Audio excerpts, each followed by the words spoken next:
December 3rd, 2022. Downtown Los Angeles. 11:32 p.m. Al Pacino sits in his $200,000 Bentley Continental, engine idling, stuck in late-night traffic outside MacArthur Park. Through his tinted windows, he watches a 67-year-old homeless man named Frank Martinez organizing cardboard shelters for a dozen other people living on the street. What Frank says to him through the car window in the next 17 minutes will shatter everything Pacino believes about success, happiness, and what it means to be truly alive. Los Angeles, December 2022. Al Pacino is returning from another sleepless night at his Beverly Hills mansion, driving aimlessly through the city at midnight, because staying home means confronting the silence. For the past 3 hours, he's been circling downtown streets, avoiding the emptiness of his $12 million house, filled with awards that no longer mean anything to him. Traffic crawls to a complete stop outside the homeless encampment on 6th Street.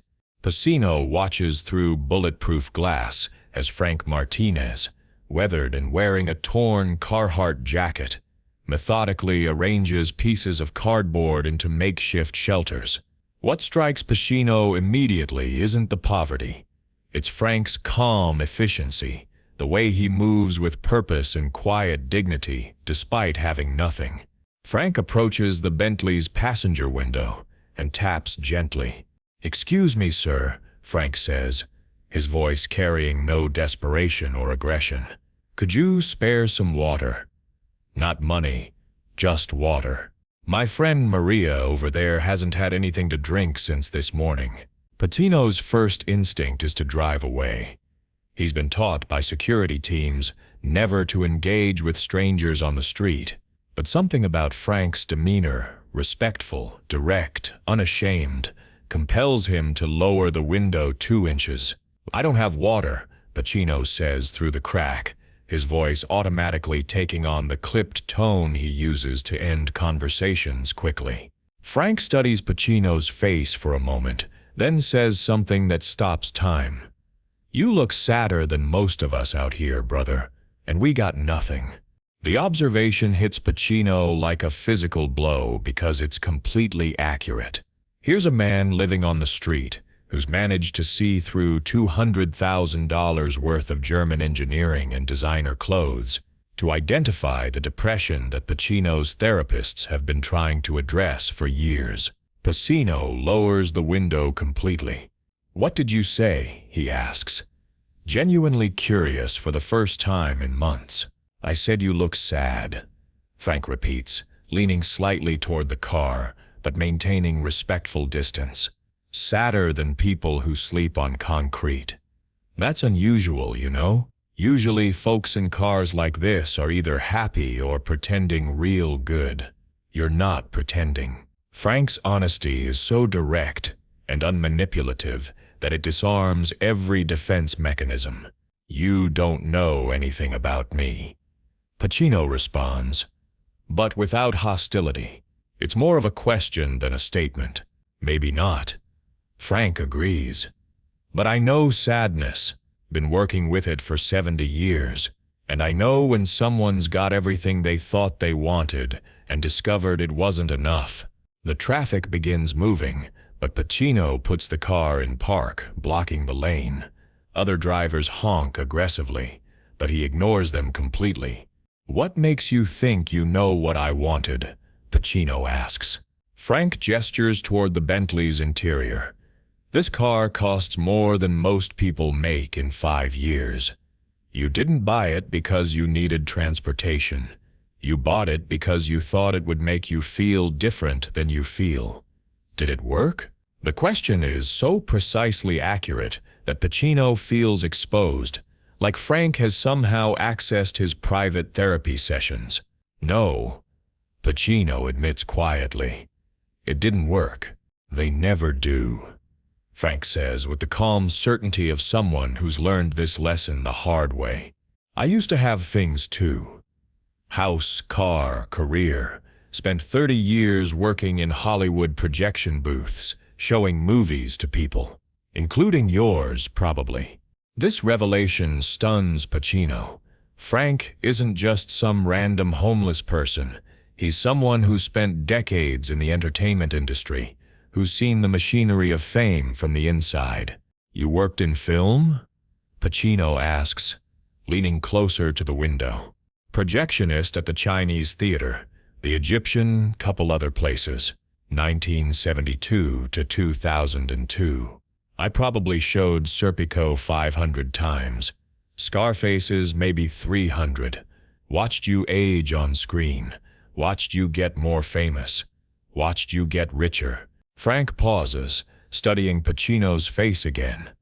But I also watched you get more afraid. The word afraid cuts through Pacino like a scalpel because it names the feeling he's been carrying for decades, but never acknowledged directly. Afraid of what? Pacino asks, his voice barely audible above the car's engine. Afraid of being real, Frank says simply. You got so good at being other people that you forgot how to be yourself. And now you don't know who that is anymore. Cars continue honking behind them, but both men ignore the noise completely. This conversation has become more important than traffic, more urgent than convenience. Every night, I'd watch people leaving your movies, Frank continues. They'd be talking about Al Pacino this, Al Pacino that. But I'd think, I wonder if Al Pacino knows who Al Pacino is when he goes home. The observation is so psychologically penetrating that Pacino feels like he's been stripped naked in public. This homeless man has identified the core crisis that his team of therapists, agents, and advisors have been dancing around for years. How could you possibly know that? Pacino asks. Because I lost myself too, Frank admits. Different way, same result. I spent so many years hiding in dark projection booths, avoiding real life that when I finally came out, I didn't know how to live anymore. Lost my job, lost my apartment, lost my connections. But you know what I found? What? Peace, Frank says, with surprising conviction. Real peace. Not the kind you buy or perform or achieve. The kind you find when you stop pretending to be someone you're not.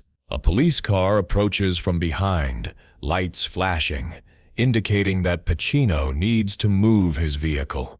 But he can't leave this conversation unfinished. Get in, Pacino says suddenly. Frank looks genuinely surprised. What? Get in the car. We're not done talking. Frank considers for a moment, then walks around to the passenger side. As he settles into the leather seat, the contrast becomes even more stark. His worn clothes against the car's pristine interior, his calloused hands touching surfaces that cost more than most people's annual salaries. Pacino drives slowly through the empty streets, while Frank continues sharing his perspective. You want to know the difference between you and me right now? Frank asks as they pass through Beverly Hills. I sleep good at night. Do you sleep good? Pacino laughs bitterly. I haven't slept through the night in probably 20 years. That's what I figured. You know why you can't sleep? Why? Because you're afraid that if you stop performing, even in your dreams, you'll disappear completely. So you stay awake, working, thinking, worrying, trying to convince yourself you still exist. The accuracy of this diagnosis is terrifying. Pacino pulls over in front of an all-night diner, needing to focus completely on this conversation. How do you know these things? Pacino asks. Same reason you know how to act. Frank replies. Experience, pain, time. I spent 10 years on those streets, figuring out what was real and what was bullshit. You've spent 50 years in Hollywood doing the opposite, figuring out how to make bullshit look real. They sit in the parked car while Frank shares his philosophy developed through years of having nothing. The thing about losing everything, Frank explains, is that you discover what you actually need, not what you want, not what you think you deserve, but what you need to be human. Turns out it's not much. Food, shelter, connection with other people, purpose. That's it. But I have all those things. Pacino protests. Do you? Frank challenges. You eat alone most nights. Your house is so big you could lose yourself in it. When's the last time you had a real conversation with someone who didn't want something from you? And what's your purpose beyond making more money and winning more awards? Each question lands like a punch because Pacino can't answer any of them positively. I help people through my performances, Pacino offers weakly. Maybe, Frank agrees. But does that help you? Does knowing that other people admire your work help you feel less empty when you're alone at 3 in the morning? The conversation continues for 2 more hours as they drive through Los Angeles. Frank sharing insights gained through the complete dissolution of his former life. Pacino slowly recognizing that everything he's built has been constructed on foundations of fear and insecurity. The night I became homeless, Frank reveals, I cried for about 6 hours straight, not because I lost my stuff, but because I realized I'd wasted 30 years trying to be someone I thought other people would approve of. Sound familiar? It sounds exactly familiar. Pacino has spent his entire career crafting personas designed to earn approval, respect, admiration, anything except the simple acceptance of being himself. Frank's wisdom comes from a place Pacino has never accessed: complete surrender of ego and pretense. When you have nothing left to lose, Frank explains, you stop lying to yourself about what makes you happy. Rich people can afford to stay miserable because they've got distractions. Poor people figure out real quick what actually matters. As they drive past Pacino's gated Beverly Hills neighborhood, Frank observes the fortress-like mansions with their security systems and privacy walls. You know what I see when I look at these houses? He asks. Prisons. Beautiful, expensive prisons where people lock themselves away from real life. Those houses protect privacy. Pacino defends. Privacy from what? From other human beings? From authentic experiences? From anything that might make you feel something genuine instead of something you're supposed to feel? The questions expose the truth. Pacino has been avoiding his wealth and success have become barriers to authentic human connection rather than enablers of it. Frank shares more of his backstory during their night drive. I spent 15 years afraid to leave those projection booths because I thought the real world would reject me. Then I spent another 15 years acquiring things I thought would make me acceptable to the real world. Both approaches failed because I was trying to solve the wrong problem. What was the right problem? Pacino asks, learning to accept myself instead of trying to make other people accept me. Once you do that, everything else becomes easier, or at least honest. As dawn approaches, Frank asks to be dropped off back at the encampment where their conversation began hours earlier. What you said about sleeping peacefully, Pacino says as Frank prepares to leave. How do I get that? Frank turns back toward him with a smile that contains no judgment, only compassion. Stop performing for people who aren't watching, he says simply. Stop trying to be impressive and start trying to be honest.